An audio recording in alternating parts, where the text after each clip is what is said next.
ਵਾਹਿਗੁਰੂ ਜੀ ਕਾ ਖਾਲਸਾ ਵਾਹਿਗੁਰੂ ਜੀ ਕੀ ਫਤਿਹ।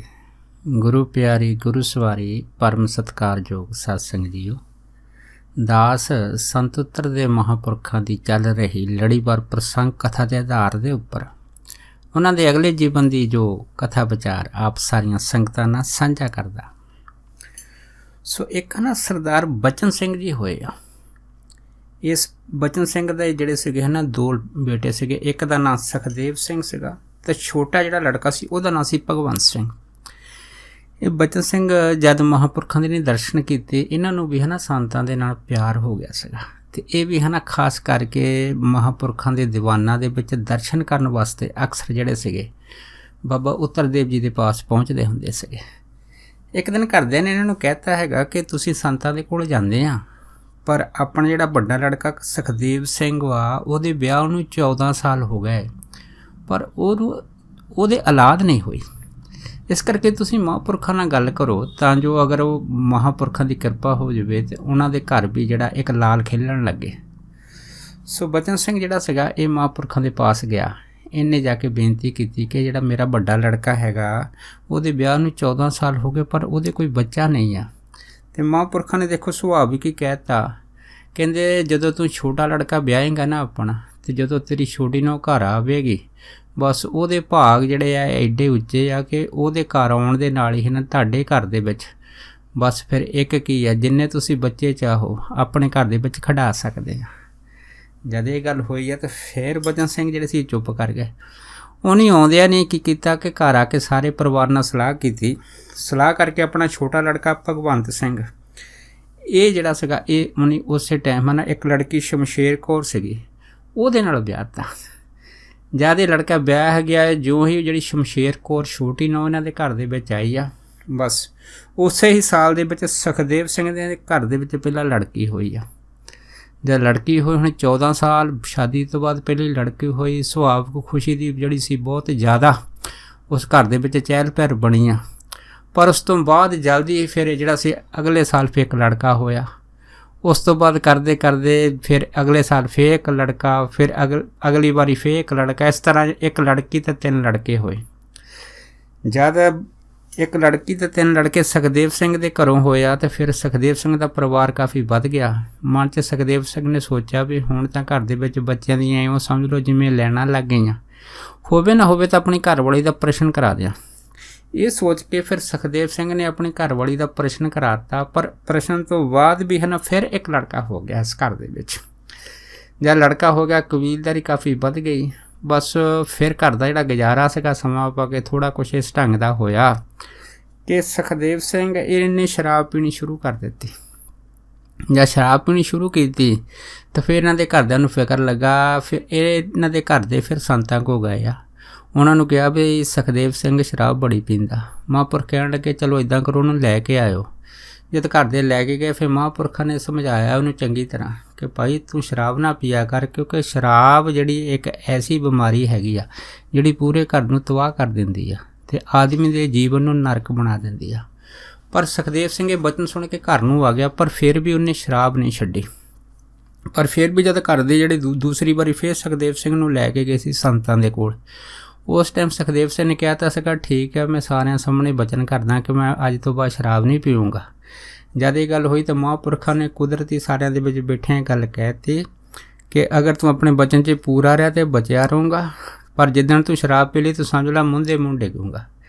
ਇੰਨੀ ਗੱਲ ਕਹਿਣ ਦੀ ਢੇਰ ਸੀ ਤਾਂ ਫਿਰ ਸੁਖਦੇਵ ਸਿੰਘ ਜਿਹੜਾ ਸੀਗਾ ਉਹ ਘਰ ਆ ਗਿਆ।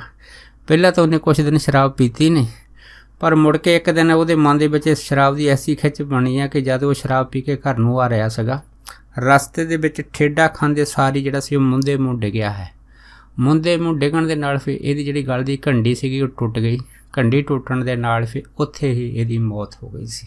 ਸੋ ਕਹਿਣ ਤੋਂ ਭਾਵ ਇਹ ਹੈ ਕਿ ਮਹਾਂਪੁਰਖਾਂ ਨੂੰ ਜਾਣੀ ਕਿ ਜੀਵਨ ਦੇ ਆਉਣ ਵਾਲੇ ਸਮੇਂ ਦਾ ਸੁਭਾਅ ਕੋ ਪਤਾ ਹੁੰਦਾ। ਇਸ ਕਰਕੇ ਜਿਹੜੇ ਤਾਂ ਬਚਨ ਮਹਾਂਪੁਰਖਾਂ ਦਾ ਮੰਨ ਲੈਂਦੇ ਆ ਉਹ ਬਚੇ ਰਹਿੰਦੇ ਆ, ਅਤੇ ਜਿਹੜੇ ਬਚਨ ਦੀ ਉਲੰਘਣਾ ਕਰ ਜਾਂਦੇ ਆ ਫਿਰ ਉਹਨਾਂ ਦੇ ਜੀਵਨ ਦੇ ਵਿੱਚ ਫਿਰ ਅੰਤ ਪਛਤਾਵਾ ਹੀ ਹੁੰਦਾ, ਹੋਰ ਕੋਈ ਗੱਲ ਨਹੀਂ ਹੁੰਦੀ। ਇਸੇ ਤਰ੍ਹਾਂ ਆਪਾਂ ਦੇਖਦੇ ਹਾਂ ਕਿ ਇੱਕ ਜਗੀਰ ਸਿੰਘ ਵੀ ਹੋਏ ਆ। ਇਹ ਵੀ ਮਹਾਂਪੁਰਖਾਂ ਦੇ ਬੜੇ ਪ੍ਰੇਮੀ ਹੋਏ ਆ। ਇਹ ਵੀ ਸੰਤਾਂ ਦੇ ਦਰਸ਼ਨ ਕਰਨ ਜਾਂਦੇ ਸੀਗੇ। ਇੱਕ ਵਾਰੀ ਇੱਕ ਮਾਈ ਜਿਹਦਾ ਨਾਂ ਰੂੜੀ ਸੀਗੀ, ਇਹ ਜਗੀਰ ਸਿੰਘ ਨੂੰ ਇੱਕ ਵਾਰੀ ਰਸਤੇ 'ਚ ਮਿਲ ਕੇ ਕਹਿਣ ਲੱਗੀ ਵੀ ਜਗੀਰ ਸਿੰਘ ਤੂੰ ਕਿੱਥੇ ਜਾਂਦਾ। ਫਿਰ ਜਗੀਰ ਸਿੰਘ ਨੇ ਕਿਹਾ ਵੀ ਮੈਂ ਤਾਂ ਸੰਤ ਉੱਤਰਦੇਵ ਜੀ ਦੇ ਦਰਸ਼ਨ ਕਰਨ ਜਾਂਦਾ। ਕਹਿੰਦੀ ਅਗਰ ਤੂੰ ਜਾਂਦਾ ਤਾਂ ਮੈਨੂੰ ਵੀ ਯਾਦ ਕੀ ਲੈ ਜੇ। ਫਿਰ ਜਗੀਰ ਸਿੰਘ ਕਹਿੰਦਾ ਚੱਲ ਠੀਕ ਹੈ ਤੂੰ ਤਿਆਰ ਹੋ ਜਾ ਤਾਂ ਮੈਂ ਤੈਨੂੰ ਲੈ ਚੱਲਦਾ। ਗੱਲ ਕੀ ਹੈ, ਇਹਨਾਂ ਨੇ ਗੱਡਾ ਤਿਆਰ ਕਰਕੇ ਤੇ ਮਹਾਂਪੁਰਖਾਂ ਦੇ ਜਦ ਕੋਲ ਪਹੁੰਚੇ ਆ। ਫਿਰ ਜਗੀਰ ਸਿੰਘ ਕਹਿਣ ਲੱਗਾ ਕਿ ਮੈਂ ਗੱਡੇ ਨੂੰ ਇੱਕ ਛਾਵੇਂ ਕਰਦਾ ਹੈਗਾ ਤੇ ਤੂੰ ਸੰਤਾਂ ਦੇ ਕੋਲ ਚਲੇ ਜਾ। ਇਹ ਜਿਹੜੀ ਮਾਈ ਰੂੜੀ ਸੀਗੀ ਇਹ ਜਦੋਂ ਬਾਬਾ ਜੀ ਦੇ ਕੋਲ ਗਈ ਹੈ ਜੇ ਕੀ ਦੇਖਿਆ ਸੰਤ ਉੱਤਰਦੇਵ ਜੀ ਉਸ ਟਾਈਮ ਸਮਾਧੀ 'ਚ ਬੈਠੇ ਸੀਗੇ। ਪਰ ਰੂੜੀ ਨੇ ਜਾ ਕੇ ਜਦੋਂ ਮੱਥਾ ਟੇਕਿਆ ਤੇ ਫਿਰ ਮਹਾਂਪੁਰਖਾਂ ਦੇ ਮੂੰਹੋਂ ਰੂੜੀ ਵੱਲ ਦੇਖਦੇ ਸਾਰੀ ਇਹ ਨਿਕਲਿਆ, ਕਹਿੰਦੇ ਵੀ ਅਸੀਂ ਤਾਂ ਕਿਸੇ ਨੂੰ ਇਹ ਨਹੀਂ ਕਿਹਾ ਹੈਗਾ ਕਿ ਆਪਣੇ ਘਰ ਵਾਲੇ ਨੂੰ ਮਰਵਾ ਦਿਓ। ਜਦ ਇਹ ਗੱਲ ਸੀਗੀ ਤੇ ਇੱਧਰੋਂ ਫਿਰ ਸਰਦਾਰ ਜਗੀਰ ਸਿੰਘ ਵੀ ਪਹੁੰਚ ਗਿਆ, ਉਹਦੀ ਵੀ ਗਾਲੀ ਕਰਨੀ ਪੈ ਗਈ। ਪਰ ਉਹ ਗੱਲ ਨੂੰ ਸਮਝ ਨਹੀਂ ਸਕਿਆ ਹੈਗਾ। ਪਰ ਫਿਰ ਮਹਾਂਪੁਰਖਾਂ ਨੇ ਜਗੀਰ ਸਿੰਘ ਵੱਲ ਦੇਖ ਕੇ ਕਿਹਾ, ਕਹਿੰਦੇ ਭਾਈ ਅਸੀਂ ਤਾਂ ਇਹ ਵੀ ਨਹੀਂ ਕਿਹਾ ਹੈਗਾ ਕਿ ਤੁਸੀਂ ਆਪਣੀ ਜਿਹੜੀ ਘਰ ਵਾਲੀ ਆ ਉਹਨੂੰ ਆਪਣੇ ਪਰਿਵਾਰ ਨੂੰ ਛੱਡ ਦਿਓ। ਜਦ ਇਹ ਗੱਲ ਹੋਈ ਤਾਂ ਜਗੀਰ ਸਿੰਘ ਨੇ ਮਨ 'ਚ ਸੋਚਿਆ ਕਿ ਪਹਿਲਾਂ ਤਾਂ ਸੰਤਾਂ ਨੇ ਇਹ ਗੱਲ ਕਹੀ ਸੀ ਵੀ ਅਸੀਂ ਤਾਂ ਕਿਸੇ ਨੂੰ ਇਹ ਨਹੀਂ ਕਿਹਾ ਵੀ ਘਰ ਵਾਲੇ ਨੂੰ ਮਰਵਾ ਦਿਓ, ਤੇ ਦੂਸਰਾ ਕਹਿਤਾ ਵੀ ਤੁਸੀਂ ਆਪਣਾ ਟੱਬਰ ਛੱਡ ਦਿਓ। ਇਹ ਗੱਲ ਕੀ ਆ? ਫਿਰ ਜਗੀਰ ਸਿੰਘ ਨੇ ਜਿਹੜੀ ਦੂਸਰੀ ਗੱਲ ਸੀ ਮਨ ਦੇ ਵਿੱਚ ਬੁੱਝ ਲਈ ਵੀ ਅਸਲ ਦੇ ਵਿੱਚ ਕੀ ਆ ਕਿ ਦੂਸਰਾ ਵਚਨ ਸੰਤਾਂ ਨੇ ਮੈਨੂੰ ਆਪ ਹੀ ਬੋਲ ਦਿੱਤਾ, ਕਿਉਂਕਿ ਮੈਂ ਵੀ ਤਾਂ ਆਪਣੀ ਘਰ ਵਾਲੀ ਛੱਡੀ ਆ ਪੀ ਕੇ। ਕਈ ਟਾਈਮ ਹੋ ਗਿਆ, ਬਹੁਤ ਚਿਰ ਹੋ ਗਿਆ ਮੈਂ ਇਹਨੂੰ ਲੈਣ ਨਹੀਂ ਗਿਆ ਹੈਗਾ। ਪਰ ਇਹ ਤਾਂ ਸੰਤਾਂ ਨੇ ਮੇਰੇ ਦਿਲ ਦੀ ਜਿਹੜੀ ਗੱਲ ਹੈਗੀ ਮੇਰੇ ਸਾਹਮਣੇ ਜਿਹੜੀ ਇਹ ਕਹਿਤੀ ਹੈ। ਸੋ ਇਸ ਕਰਕੇ ਅਗਰ ਮਹਾਂਪੁਰਖਾਂ ਦੇ ਬਚਨ ਨੂੰ ਅਸੀਂ ਨਾ ਮੰਨੀਏ ਤਾਂ ਫਿਰ ਭਾਈ ਜੀਵਨ ਦੇ ਵਿੱਚ ਔਖਾ ਹੋਵੇਗਾ। ਇਹ ਸੋਚ ਕੇ ਫਿਰ ਜਗੀਰ ਸਿੰਘ ਬੜਾ ਮਨ 'ਚ ਸ਼ਰਮਿੰਦਾ ਹੋਇਆ ਪਰ ਚੁੱਪ ਕਰਕੇ ਬੈਠਾ ਰਿਹਾ। ਪਰ ਪਹਿਲਾ ਬਚਨ ਵੀ ਜਿਹੜਾ ਉਹਨੂੰ ਸਮਝ ਆ ਗਿਆ ਕਿ ਇਹ ਜਿਹੜੀ ਰੂੜੀ ਸੀਗੀ ਇਹਨੇ ਆਪਣੇ ਪਤੀ ਨੂੰ ਕਿਸੇ ਟਾਈਮ ਕਿਸੇ ਤੋਂ ਮਰਵਾ ਦਿੱਤਾ ਸੀਗਾ, ਹੁਣ ਇਹ ਵਿਰਧ ਹੋ ਗਈ ਆ। ਜਿਸ ਕਰਕੇ ਮਹਾਂਪੁਰਖਾਂ ਨੇ ਇਹੀ ਬਚਨ ਕੀਤਾ ਹੈਗਾ ਕਿ ਭਾਈ ਅਸੀਂ ਇਹ ਤਾਂ ਨਹੀਂ ਕਿਹਾ ਸੀਗਾ ਕਿ ਤੁਸੀਂ ਆਪਣੇ ਪਤੀ ਨੂੰ ਮਰਵਾ ਦਿਓ। ਸੋ ਕਹਿਣ ਤੋਂ ਭਾਵ ਇਹ ਹੈਗਾ ਫਿਰ ਜਗੀਰ ਸਿੰਘ ਜਿਹੜੇ ਸੀਗੇ ਉਹ ਮਹਾਂਪੁਰਖਾਂ ਦਾ ਬਚਨ ਮਨ ਦੇ ਵਿੱਚ ਲੈ ਕੇ ਜਦ ਘਰ ਪਹੁੰਚੇ ਆ, ਫਿਰ ਆਉਂਦੇ ਜਿਹੜੇ ਸੀ ਤਿਆਰ ਹੋ ਕੇ ਆਪਣੇ ਸਹੁਰੇ ਗਏ ਆ। ਸਹੁਰੇ ਪਰਿਵਾਰ ਜਾ ਕੇ ਇਹ ਫਿਰ ਆਪਣੀ ਜਿਹੜੀ ਘਰ ਵਾਲੀ ਕਈ ਚਿਰ ਜਿਹੜੀ ਪੇ ਕੇ ਬੈਠੀ ਸੀਗੀ ਉਹਨੂੰ ਫਿਰ ਆਪਣੇ ਘਰ ਵਾਪਸ ਜਿਹੜਾ ਸੀਗਾ ਇਹ ਲੈ ਆਏ ਸੀਗੇ। ਤੇ ਇੱਥੇ ਹੀ ਤੋਂ ਬਾਅਦ ਇਹਨਾਂ ਦਾ ਪਰਿਵਾਰਕ ਜੀਵਨ ਜਿਹੜਾ ਸੀਗਾ ਬੜਾ ਵਧੀਆ ਚੱਲਿਆ ਮਹਾਂਪੁਰਖਾਂ ਦੇ ਕਹਿਣ 'ਤੇ। ਇਸੇ ਤਰ੍ਹਾਂ ਇੱਕ ਜਾਗਰ ਸਿੰਘ ਆ, ਇਹ ਵੀ ਮਹਾਂਪੁਰਖਾਂ ਦੇ ਬੜੇ ਪ੍ਰੇਮੀ ਹੋਏ ਆ। ਇਹਨਾਂ ਨੇ ਵੀ ਮਹਾਂਪੁਰਖਾਂ ਨੂੰ ਜਿਹੜੇ ਸੀ ਆਪਣੇ ਜੋ ਡੇਰਾ ਅਸਥਾਨ ਸੀਗਾ ਉੱਥੇ ਰਹਿਣ ਵਾਸਤੇ ਜਗ੍ਹਾ ਦੇ ਦਿੱਤੀ ਸੀ।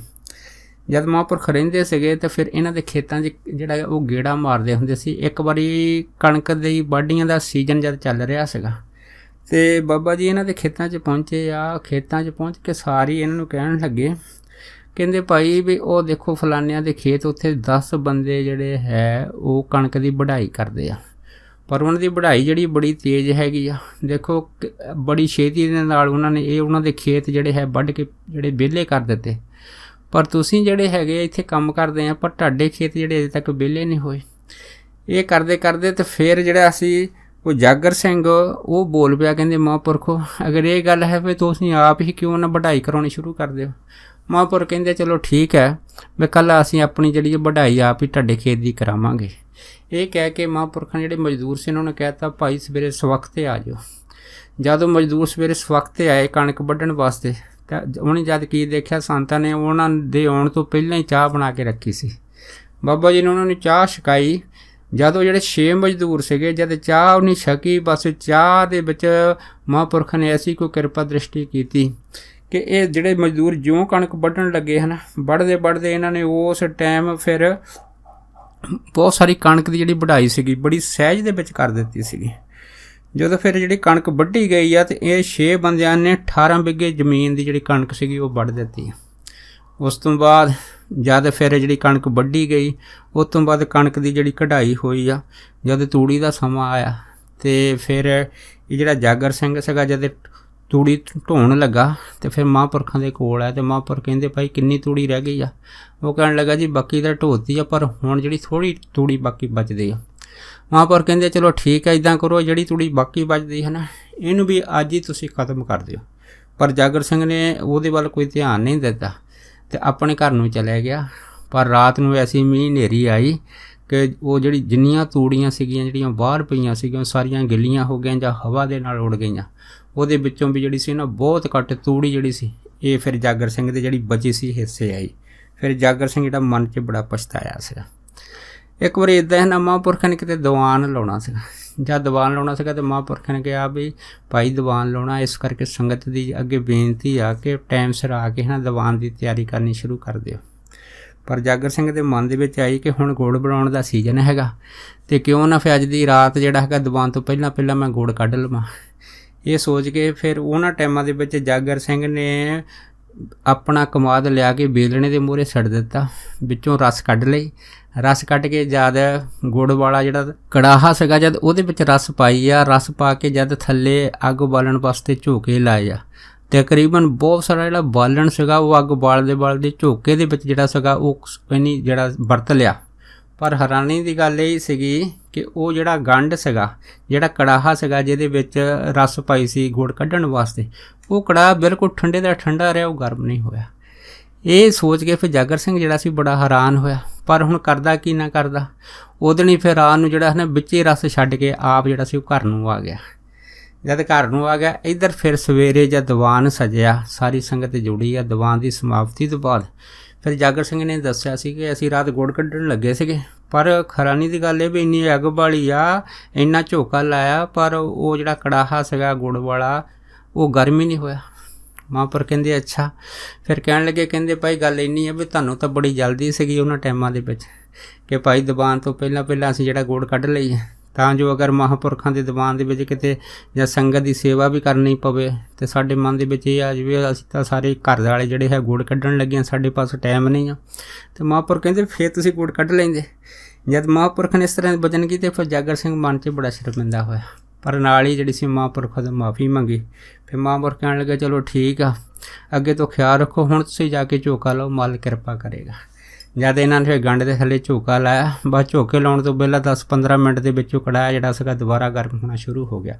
ਫਿਰ ਸਾਰਾ ਜਿਹੜਾ ਆਪਣੇ ਗੁੜ ਸੀਗਾ ਹੈ ਨਾ, ਉਹ ਸਾਰਾ ਹੀ ਫਿਰ ਜਿਹੜਾ ਪੱਤਾਂ ਦੇ ਰੂਪ 'ਚ ਬਾਹਰ ਕੱਢ ਕੇ ਸਾਰਾ ਕਮਾਦ ਫਿਰ ਇਹਨਾਂ ਨੇ ਵਿਹਲਾ ਕੀਤਾ ਸੀਗਾ। ਇਸ ਤਰ੍ਹਾਂ ਫਿਰ ਜਦ ਸਮਾਂ ਇਸ ਤਰ੍ਹਾਂ ਬਣਿਆ, ਇੱਕ ਵਾਰੀ ਜਾਗਰ ਸਿੰਘ ਨੇ ਨਾ ਮਨ ਦੇ ਵਿੱਚ ਸੋਚਿਆ ਵੀ ਟਰੈਕਟਰ ਲੈ ਲਈਏ, ਪਰ ਮਨ 'ਚ ਸੋਚਿਆ ਚਲੋ ਮਹਾਂਪੁਰਖਾਂ ਤੋਂ ਇਜਾਜ਼ਤ ਲੈ ਲੈਂਦੇ ਹਾਂ। ਜਦ ਇਜਾਜ਼ਤ ਲੈਣ ਗਏ ਤਾਂ ਬਾਬਾ ਜੀ ਕਹਿਣ ਲੱਗੇ ਵੀ ਜਾਗਰ ਸਿਆਂ ਵੀ ਅਜੇ ਸਮਾਂ ਨਹੀਂ ਆਇਆ, ਅਗਰ ਕੁਛ ਟਾਈਮ ਰੁਕ ਜਾ ਨਾ ਤੇਰੇ ਵਾਸਤੇ ਬਹੁਤ ਵਧੀਆ ਰਹੇਗਾ, ਫਿਰ ਤੈਨੂੰ ਦੱਸਾਂਗੇ ਵੀ ਇਹ ਸਮਾਂ ਆ ਗਿਆ ਤੇ ਇਹ 'ਚ ਟਰੈਕਟਰ ਲੈ ਲਈ। ਪਰ ਜਾਗਰ ਸਿੰਘ ਜਿਹੜਾ ਸੀਗਾ ਉਹਨੂੰ ਟਰੈਕਟਰ ਲੈਣ ਦੀ ਕਾਹਲੀ ਸੀ। ਮਨ 'ਚ ਸੋਚਿਆ ਵੀ ਮਹਾਂਪੁਰਖ ਤਾਂ ਪਤਾ ਨਹੀਂ ਮਨ 'ਚ ਕੀ ਆ, ਜੇ ਮੈਂ ਟਰੈਕਟਰ ਲੈ ਲਵਾਂ ਅਤੇ ਟਰੈਕਟਰ ਲੈ ਕੇ ਆਪਣੇ ਖੇਤਾਂ ਦੀ ਵਹਾਈ ਕਰਾਂ ਤਾਂ ਹੋ ਸਕਦਾ ਹੈਗਾ ਕਿ ਵਧੀਆ ਤਰੀਕੇ ਦੇ ਨਾਲ ਵਹਾਈ ਹੋਵੇ ਅਤੇ ਚੰਗੀ ਆਮਦਨ ਖੇਤੀ 'ਚੋਂ ਪ੍ਰਾਪਤ ਹੋਵੇ। ਇਹ ਸੋਚ ਕੇ ਹੈ ਨਾ ਫਿਰ ਉਹਨਾਂ ਟਾਈਮ 'ਚ ਜਾਗਰ ਸਿੰਘ ਨੇ ਮਹਾਂਪੁਰਖਾਂ ਦੀ ਸਲਾਹ ਤੋਂ ਬਗੈਰ ਹੀ ਟਰੈਕਟਰ ਲੈ ਆਂਦਾ।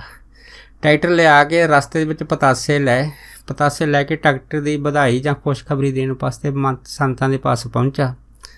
ਜਦ ਮਹਾਂਪੁਰਖਾਂ ਦੇ ਪਾਸ ਪਹੁੰਚਾ, ਬਾਬਾ ਜੀ ਨੂੰ ਕਹਿਣ ਲੱਗਾ, ਬਾਬਾ ਜੀ ਵੀ ਨਵਾਂ ਮੈਂ ਟਰੈਕਟਰ ਲੈ ਆਂਦਾ ਅਤੇ ਆਹ ਮੈਂ ਪਤਾਸਿਆਂ ਦਾ ਪ੍ਰਸ਼ਾਦ ਲੈ ਕੇ ਆਇਆ। ਜਦ ਇੰਨੀ ਗੱਲ ਹੋਈ ਤਾਂ ਸੰਤਾਂ ਨੇ ਇਹਦੇ ਵੱਲ ਦੇਖਿਆ, ਜਾਗਰ ਸਿੰਘ ਵਾਲੇ ਕਹਿਣ ਲੱਗੇ, ਕਹਿੰਦੇ ਭਾਈ ਵੀ ਤੂੰ ਕੰਮ ਵਿੱਚ ਬੜੀ ਤੇਜ਼ੀ ਕਰ ਗਿਆ ਹੈਗਾ, ਠੀਕ ਹੈ, ਬਾਕੀ ਕਹਿੰਦੇ ਤੇਰੀ ਮਰਜ਼ੀ ਆ, ਚਲੋ ਬਾਕੀ ਅਗਰ ਤੂੰ ਪਤਾਸੇ ਵੀ ਲੈ ਆਇਆ ਹੈਗਾ ਅਤੇ ਪਤਾਸੇ ਹੁਣ ਤੂੰ ਬਾਹਰ ਸੰਗਤ 'ਚ ਵੜ ਦੇ। ਜਾਗਰ ਸਿੰਘ ਨੇ ਪਤਾਸੇ ਤਾਂ ਬਣ ਦਿੱਤੇ, ਪਰ ਮਹਾਂਪੁਰਖ ਦਾ ਬਚਨ ਨਹੀਂ ਸਮਝਿਆ। ਪਰ ਜਦ ਘਰ ਆ ਕੇ ਜਿਹੜੇ ਟਰੈਕਟਰ ਚਲਾਇਆ, ਬਸ ਉਹ ਟਰੈਕਟਰ ਦਾ ਨਾ ਕੋਈ ਪੁਰਜਾ ਜਿਹੜਾ ਸੀਗਾ ਉਹ ਢਿੱਲਾ ਹੀ ਰਹੇ, ਟਰੈਕਟਰ ਖਰਾਬ ਹੀ ਰਹੇ, ਚੰਗੀ ਤਰ੍ਹਾਂ ਕੰਮ ਨਾ ਕਰੇ। ਜਦ ਟਰੈਕਟਰ ਨੇ ਜਾਗਰ ਸਿੰਘ ਦੇ ਪਰਿਵਾਰ ਨੂੰ ਜਿਹੜਾ ਸੀਗਾ ਉਹ ਖਰਾਬ ਕਰਨਾ ਸ਼ੁਰੂ ਕਰ ਦਿੱਤਾ ਅਤੇ ਜਾਗਰ ਸਿੰਘ ਬਾਰ-ਬਾਰ ਟਰੈਕਟਰ ਨੂੰ ਲੈ ਕੇ ਮਕੈਨਿਕ ਪਾਸ ਜਾਂਦਾ, ਪਰ ਉਹਦੀ ਕੋਈ ਨਾ ਕੋਈ ਚੀਜ਼ ਵਿਗੜਦੀ ਰਹਿੰਦੀ। ਪਰ ਮਨ ਵਿੱਚ ਫਿਰ ਜਾਗਰ ਸਿੰਘ ਜਿਹੜਾ ਸੀਗਾ ਉਹਨੂੰ ਮਹਾਂਪੁਰਖ ਦਾ ਬਚਨ ਯਾਦ ਆ ਗਿਆ ਕਿ ਸੰਤਾਂ ਨੇ ਕਿਹਾ ਸੀਗਾ ਕਿ ਭਾਈ ਜਿਹੜਾ ਹਜੇ ਸਮਾਂ ਨਹੀਂ ਆਇਆ, ਟਰੈਕਟਰ ਲੈਣ ਲੱਗੇ ਕਾਹਲੀ ਨਾ ਕਰੋ। ਫਿਰ ਮਨ 'ਚ ਬੜਾ ਪਛਤਾਇਆ, ਪਰ ਦੁਬਾਰਾ ਫਿਰ ਸੰਤਾਂ ਦੇ ਪਾਸ ਆਇਆ, ਕਹਿਣ ਲੱਗਾ, ਮਹਾਂਪੁਰਖੋਂ ਮੈਂ ਆਪ ਦੇ ਬਚਨ ਨੂੰ ਸਮਝ ਨਹੀਂ ਸਕਿਆ, ਹੁਣ ਤੁਸੀਂ ਕਿਰਪਾ ਕਰੋ। ਜਦ ਇੰਨੀ ਗੱਲ ਹੋਈ ਤਾਂ ਮਹਾਂਪੁਰਖ ਕਹਿਣ ਲੱਗੇ, ਕਹਿੰਦੇ ਵੀ ਜਾਗਰ ਸਿੰਘ ਗੱਲ ਹੁਣ ਇੰਨੀ ਹੈਗੀ ਆ ਕਿ ਤੂੰ ਹੁਣ ਦਿਨੇ ਵਾਹੀ ਕਰ ਲਿਆ ਕਰ, ਰਾਤ ਨੂੰ ਨਾ ਕਰਿਆ ਕਰ, ਇਸ ਚੀਜ਼ ਦਾ ਖਿਆਲ ਰੱਖੀ। ਸੋ ਜਾਗਰ ਸਿੰਘ ਨੇ 7 ਵਜੇ ਮੰਨਿਆ, ਪਹਿਲਾਂ ਤਾਂ ਦਿਨੇ ਜਿਹੜੀ ਵਹਾਈ ਕਰਨੀ ਸਾਰੇ ਖੇਤਾਂ ਦੀ। ਪਰ ਇੱਕ ਵਾਰ ਕਿਤੇ ਮੰਡੀ 'ਤੇ ਗਿਆ ਅਤੇ ਉੱਥੇ ਜਿਹੜਾ ਉਹ ਮੰਡੀ ਦੇ ਵਿੱਚ ਜਦੋਂ ਉਹਨੇ ਜਿਹੜੀ ਸੀ ਉਸ ਟਾਈਮ ਫਸਲ ਸਿੱਟੀ ਆ, ਜਿਣਸ ਸੱਟਣ ਤੋਂ ਬਾਅਦ ਕੁਦਰਤੀ ਹਨੇਰਾ ਹੋ ਗਿਆ, ਪਰ ਰਾਤ ਨੂੰ ਟਰੈਕਟਰ ਜਿਹੜਾ ਸੀਗਾ ਉਹ ਚਲਾ ਕੇ ਘਰ ਤਾਂ ਆਉਣਾ ਹੀ ਸੀਗਾ। ਇਹ ਸੋਚ ਕੇ ਇਹਦੇ ਨੇੜੇ ਨਾਲ ਦੇ ਸੀਗੇ 3 ਜਣੇ ਟਰੈਕਟਰ 'ਤੇ ਬੈਠੇ। ਜਦ ਬੈਠ ਗਏ ਤਾਂ ਮਹਾਂਪੁਰਖਾਂ ਦਾ ਬਚਨ ਦਿਮਾਗ 'ਚੋਂ ਨਿਕਲ ਗਿਆ ਕਿ ਭਾਈ ਦਿਨੇ ਕੰਮ ਕਰ ਲਿਆ ਕਰੋ ਅਤੇ ਸ਼ਾਮ ਨੂੰ ਟਰੈਕਟਰ ਖੜ੍ਹਾ ਕਰ ਦਿੱਤਾ, ਰਾਤ ਨੂੰ ਨਹੀਂ ਚਲਾਉਣਾ। ਪਰ ਜਦ ਰਾਤ ਹੋਈ ਆ, ਇਹ ਰਸਤੇ 'ਚ ਆਉਂਦੇ ਸੀਗੇ, ਜਿਹੜਾ ਟਰੈਕਟਰ ਸੀਗਾ ਹਨੇਰੇ 'ਚ ਪਤਾ ਲੱਗਾ ਖਾਲ ਸੀਗੀ ਉਹਦੇ ਵਿੱਚ ਡਿੱਗ ਪਿਆ। ਫਿਰ ਡਿੱਗਦੇ ਸਾਰੀ ਜਿਹੜੇ ਸੀਗੇ ਇਹ 3 ਜਣੇ ਟਰੈਕਟਰ ਦੇ ਥੱਲੇ ਆਏ। ਜਦ ਥੱਲੇ ਆਏ ਤਾਂ ਫਿਰ ਮਹਾਂਪੁਰਖਾਂ ਦੇ ਅੱਗੇ ਜਿਹੜੀ ਥੱਲੇ ਆ ਕੇ ਫਿਰ ਬੇਨਤੀਆਂ ਕਰਨ ਕਿ ਅਸੀਂ ਜਿਹੜੇ ਹਨੇਰੇ 'ਚ ਫਸ ਗਏ, ਅਸੀਂ ਡਿੱਗ ਪਏ ਹਾਂ, ਕਿਰਪਾ ਕਰੋ ਸਾਨੂੰ ਬਚਾ ਲਓ। ਜਦ ਇਹਨਾਂ ਦੀਆਂ ਜਿਹੜੀਆਂ ਅੰਦਰੋਂ ਨਿਕਲੀਆਂ ਅਰਦਾਸਾਂ ਮਹਾਂਪੁਰਖਾਂ ਤੱਕ, ਚਰਨਾਂ ਤੱਕ ਪਹੁੰਚੀਆਂ, ਫਿਰ ਦੇਖੋ ਮਾਲਕ ਨੇ ਕੁਛ ਐਸੀ ਕਿਰਪਾ ਕੀਤੀ ਕਿ ਇਹ ਜਿਹੜੇ 3 ਜਾਣੇ ਟਰੈਕਟਰ ਦੇ ਥੱਲੇ ਆਏ ਸੀ, ਇਹਨਾਂ ਦਾ ਫਿਰ ਉਹਨਾਂ ਟਾਈਮਾਂ ਦੇ ਵਿੱਚ ਫਿਰ ਬਚਾਅ ਹੋ ਗਿਆ ਸੀਗਾ। ਜਦ ਫਿਰ ਬਚਾਅ ਹੋਇਆ ਤਾਂ ਫਿਰ ਇਹਨਾਂ ਦਾ ਜਾ ਕੇ ਬੰਦ ਖਲਾਸੀ ਹੋਈ ਸੀ। ਸੋ ਕਹਿਣ ਤੋਂ ਭਾਵ ਇਹ ਹੈ ਕਿ ਮਹਾਂਪੁਰਖਾਂ ਨੂੰ ਆਉਣ ਵਾਲੀਆਂ ਘਟਨਾਵਾਂ ਦਾ ਪਹਿਲੇ ਸੇ ਜਿਹੜਾ ਸਹਿਜ ਵਿੱਚ ਪਤਾ ਹੁੰਦਾ, ਅਤੇ ਪ੍ਰੇਮੀਆਂ ਨੂੰ ਸਮੇਂ ਦੇ ਵਿੱਚ ਹੈ ਨਾ ਇਹਨਾਂ ਚੀਜ਼ਾਂ ਨੂੰ ਜਾਣੀ ਕਿ ਪ੍ਰਗਟ ਕਰਨ ਵਾਸਤੇ ਕਿਸੇ ਨਾ ਕਿਸੇ ਤਰੀਕੇ ਦੇ ਨਾਲ ਸਮਝਾ ਦਿੰਦੇ ਆ ਕਿ ਤੁਸੀਂ ਅਗਰ ਇਸ ਤਰ੍ਹਾਂ ਕਰੋਗੇ ਤਾਂ ਫਿਰ ਤੁਹਾਡਾ ਭਲਾ ਹੋਊਗਾ, ਬਚੇ ਰਹੋਗੇ। ਇਸ ਤਰ੍ਹਾਂ ਇੱਕ ਵਾਰ ਮੁਹੰਮਦਪੁਰ ਜਿਹੜੇ ਨਗਰ ਜਿਹੜੀ ਪੰਚਾਇਤ ਸੀ ਇਹ ਬਾਬਾ ਜੀ ਦੇ ਪਾਸ ਆਈ ਆ। ਜਦ ਬਾਬਾ ਜੀ ਦੇ ਪਾਸ ਆਈ ਆ, ਬਾਬਾ ਜੀ ਦੇ ਜਦ ਪਾਸ ਆ ਕੇ ਪਹੁੰਚੇ ਤਾਂ ਬਾਬਾ ਜੀ ਨੂੰ ਇਹ ਪੰਚਾਇਤ ਨੇ ਕਿਹਾ ਹੈਗਾ ਕਿ ਸਾਡੇ ਇੱਥੇ ਜਾਣੀ ਕਿ ਇੱਕ ਅਸੀਂ ਸਕੂਲ ਬਣਾਇਆ ਹੈਗਾ, ਇਸ ਸਕੂਲ ਦੇ ਜਿੰਨੇ ਵੀ ਜਾਣੀ ਕਿ ਕੰਮ ਹੈਗੇ ਵਿੱਚ ਹੀ ਰੁਕੇ ਪਏ, ਕਿਉਂਕਿ ਸਕੂਲ ਦੀ ਅਗਰਾਈ ਨਹੀਂ ਹੋ ਰਹੀ, ਪੈਸਾ ਨਹੀਂ ਇਕੱਠਾ ਹੋ ਰਿਹਾ, ਅਤੇ ਇਸ ਕਰਕੇ ਇਹ ਕੰਮ ਅਗਰ ਤੁਸੀਂ ਆਪਣੇ ਹੱਥਾਂ ਦੇ ਵਿੱਚ ਕਰ ਲਓ ਹੈ ਨਾ ਤਾਂ ਫਿਰ ਬਹੁਤ ਵਧੀਆ ਹੈਗਾ ਤੁਹਾਡੇ ਵਾਸਤੇ।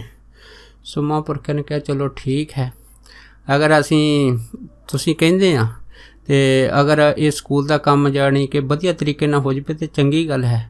ਪਰ ਫਿਰ ਮਹਾਂਪੁਰਖਾਂ ਦੇ ਮਨ 'ਚ ਸੀਗਾ ਕਿ ਇੱਥੇ ਜਿਹੜੇ ਸਕੂਲ ਹੈਗਾ ਆਲੇ ਦੁਆਲੇ ਇਲਾਕੇ ਤੋਂ ਕਾਫੀ ਦੂਰ ਆ, ਇਸ ਕਰਕੇ ਲੜਕੇ ਤਾਂ ਇਹਨਾਂ ਸਕੂਲਾਂ 'ਚ ਜਾ ਸਕਦੇ ਆ ਪਰ ਬੱਚੀਆਂ ਵਾਸਤੇ ਹੈ ਨਾ ਬੜੀ ਮੁਸ਼ਕਿਲ ਹੈਗੀ ਆ। ਸੋ ਇਹ ਸੋਚ ਕੇ ਨਾ ਮਹਾਂਪੁਰਖਾਂ ਦੇ ਮਨ 'ਚ ਆਇਆ ਕਿਉਂ ਨਾ ਫਿਰ ਇੱਕ ਨਹੀਂ ਫਿਰ 2 ਸਕੂਲ ਇਸ ਇਲਾਕੇ 'ਚ ਬਣਾਏ ਜਾਣ ਅਤੇ ਦੋਨੇ ਸਕੂਲ 10ਵੀਂ ਤੱਕ ਹੋਣ।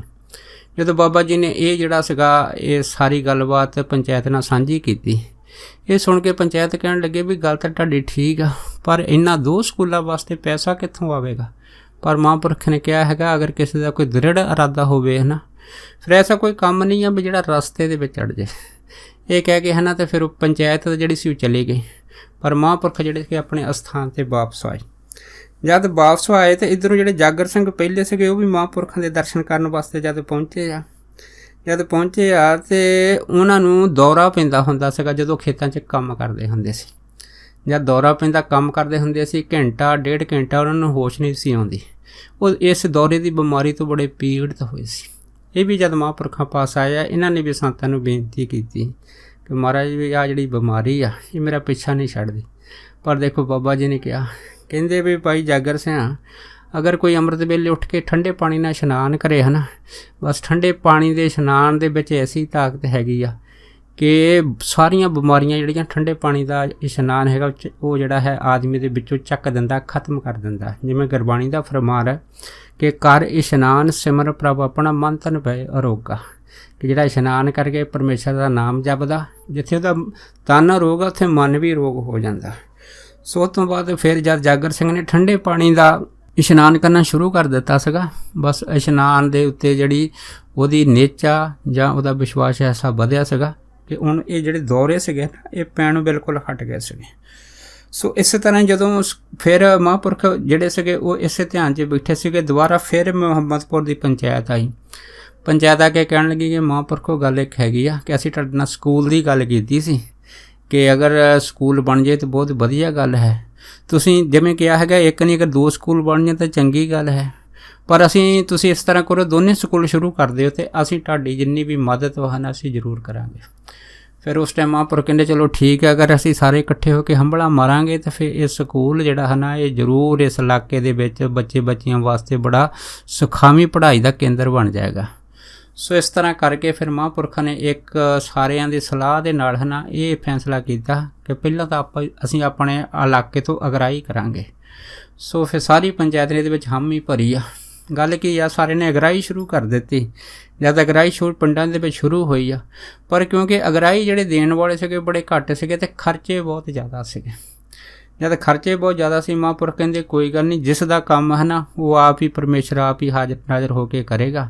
ਇਸ ਕਰਕੇ ਅਸੀਂ ਤਾਂ ਇਹ ਕਾਰਜ ਜਿਹੜਾ ਹੈ ਨਾ ਉਸ ਪਰਮੇਸ਼ਰ ਦੇ ਨਾਮ ਦੇ ਉੱਤੇ ਸ਼ੁਰੂ ਕਰ ਦਿੱਤਾ ਹੈਗਾ। ਇਸ ਕਰਕੇ ਉਹਨਾਂ ਟਾਈਮਾਂ ਦੇ ਵਿੱਚ ਫਿਰ ਮਹਾਂਪੁਰਖਾਂ ਨੇ ਜਦੋਂ ਅਗਰਾਈ ਸ਼ੁਰੂ ਕੀਤੀ ਹੈ, ਨਾਲ ਹੀ ਜਿਹੜੇ ਹਨ ਮਿਸਤਰੀ ਲਿਆ ਕੇ ਸਕੂਲ ਦੀ ਬਿਲਡਿੰਗ ਵਾਸਤੇ ਜਿਹੜੇ ਉਹ ਕੰਮ ਦੇ ਵਿੱਚ ਲਾਉਣੇ ਸ਼ੁਰੂ ਕਰ ਦਿੱਤੇ। ਉਹਨਾਂ ਟਾਈਮਾਂ ਦੇ ਵਿੱਚ ਮਿਸਤਰੀਆਂ ਦੀ ਜਿਹੜੀ ਦਿਹਾੜੀ ਸੀਗੀ ਉਹ 8 ਰੁਪਈਏ ਹੁੰਦੀ ਸੀ।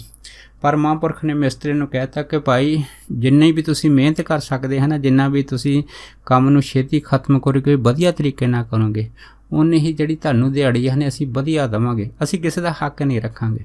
ਸੋ ਮਿਸਤਰੀਆਂ ਨੂੰ ਵੀ ਮਹਾਂਪੁਰਖਾਂ ਦੇ ਉੱਤੇ ਪੂਰੀ ਸ਼ਰਧਾ ਸੀ, ਪੂਰਾ ਸੀ। ਉਹਨੇ ਸੰਤਾਂ ਨੂੰ ਕਹਿ ਤਾ ਕਿ ਮਹਾਂਪੁਰਖੋ ਅਸੀਂ ਸਵੇਰੇ ਟਾਈਮ ਨਾਲ ਆ ਜਾ ਕਰਾਂਗੇ ਅਤੇ ਸ਼ਾਮ ਨੂੰ ਹਨੇਰੇ ਹੋ ਜਾਇਆ ਕਰਾਂਗੇ। ਸੋ ਕਹਿਣ ਤੋਂ ਬਾਅਦ ਸਕੂਲ ਦਾ ਕੰਮ ਸ਼ੁਰੂ ਹੋ ਗਿਆ। ਜਦ ਸਕੂਲ ਦਾ ਕੰਮ ਸ਼ੁਰੂ ਹੋਇਆ ਅਤੇ ਮਹਾਂਪੁਰਖਾਂ ਜਦ ਦੇਖਿਆ ਕਿ ਮਿਸਤਰੀ ਜਿਹੜੇ ਹੈਗੇ ਆ ਉਹ ਕੰਮ ਦੇ ਵਿੱਚ ਪੂਰੀ ਨਿਮਰਤਾ ਦੇ ਨਾਲ ਜਿਹੜੇ ਕੰਮ ਕਰ ਰਹੇ ਆ, ਅਤੇ ਸੰਤਾਂ ਜਿਹੜੇ ਨੇ ਵੀ ਉਸ ਟਾਈਮ ਜਿਹੜੀ 8 ਰੁਪਏ ਦਿਹਾੜੀ ਦੇ ਹਿਸਾਬ ਨਾਲ ਮਿਸਤਰੀ ਕੰਮ ਕਰਦੇ ਸੀ, ਉਹਨਾਂ ਨੂੰ ਡਬਲ ਦਿਹਾੜੀ ਦੇਣੀ ਨਾਲ ਹੀ ਸ਼ੁਰੂ ਕਰ ਦਿੱਤੀ ਅਤੇ ਹਰੇਕ ਨੂੰ 16 ਰੁਪਏ ਉਹਨਾਂ ਟਾਈਮਾਂ 'ਚ ਦਿਹਾੜੀ ਦਿੱਤੀ ਸੀ। ਇਹ ਫਿਰ ਸੰਤਾਂ ਦਾ ਇਹ ਜਿਹੜਾ ਸੀਗਾ ਪ੍ਰੇਮ, ਸ਼ਰਧਾ ਜਾਂ ਉਹਨਾਂ ਦਾ ਜੋ ਸੁਭਾਅ ਸੀਗਾ ਮੁੱਢ ਕਦੀਮੀ, ਇਹ ਦੇਖ ਕੇ ਜਿਹੜੇ ਮਜ਼ਦੂਰ ਜਾਂ ਮਿਸਤਰੀ ਸੀਗੇ ਉਹ ਵੀ ਬੜੇ ਪ੍ਰਸੰਨ ਹੋਏ ਸੀ। ਫਿਰ ਸੰਤਾਂ ਨੇ ਦੇਖਿਆ ਕਿ ਸਕੂਲ ਦਾ ਕੰਮ ਗਹਿਰਾਈ ਦੇ ਨਾਲ ਤਾਂ ਪੂਰਾ ਨਹੀਂ ਹੋਣਾ, ਪਰ ਉਹਨਾਂ ਟਾਈਮਾਂ ਦੇ ਵਿੱਚ ਮਹਾਂਪੁਰਖਾਂ ਨੇ ਇੱਕ ਹੋਰ ਜਿਉਂ ਕਹਿ ਲਓ ਕਿ ਕੌਤਕ ਰਚ ਦਿੱਤਾ ਕਿ ਉਹਨਾਂ ਟਾਈਮਾਂ ਦੇ ਵਿੱਚ ਵਿਆਹ ਬਹੁਤ ਸੰਤਾਂ ਦੇ ਹੱਥੀਂ ਹੋਏ ਆ, ਬੱਚਿਆਂ ਦੇ।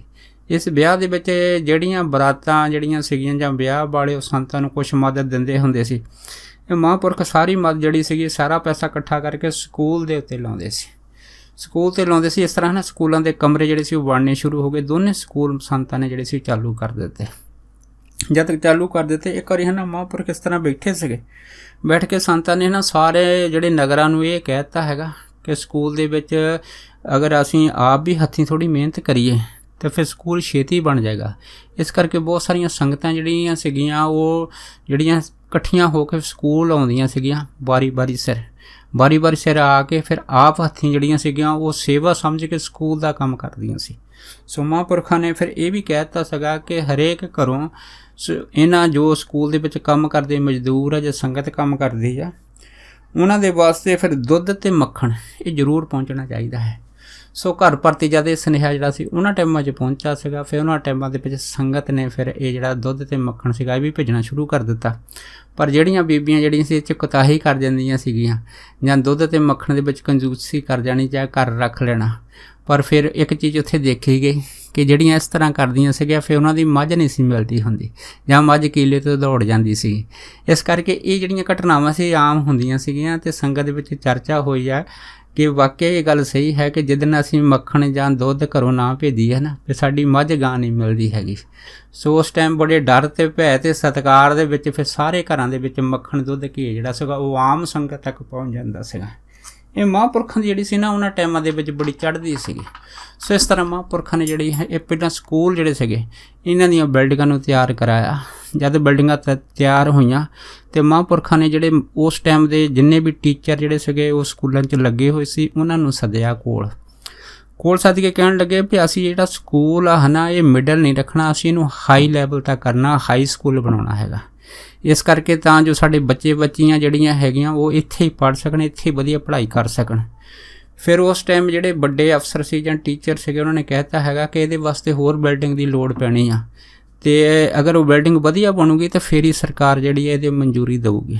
ਫਿਰ ਦੇਖੋ ਮਹਾਂਪੁਰਖਾਂ ਨੇ ਫਿਰ ਉਹਨਾਂ ਦੇ ਕਹਿਣ ਦੇ ਉੱਤੇ ਇੱਕ ਵਧੀਆ ਹਾਲ, ਬਰਾਂਡੇ ਅਤੇ ਬਿਲਡਿੰਗਾਂ ਜਿਹੜੀਆਂ ਸੀ ਉਹ ਵੀ ਨਾਲ ਜਿਹੜੀਆਂ ਸੀ ਉਹਨਾਂ ਟਾਈਮਾਂ ਦੇ ਵਿੱਚ ਬਣਾਉਣੀਆਂ ਸ਼ੁਰੂ ਕਰ ਦਿੱਤੀਆਂ ਸੀਗੀਆਂ।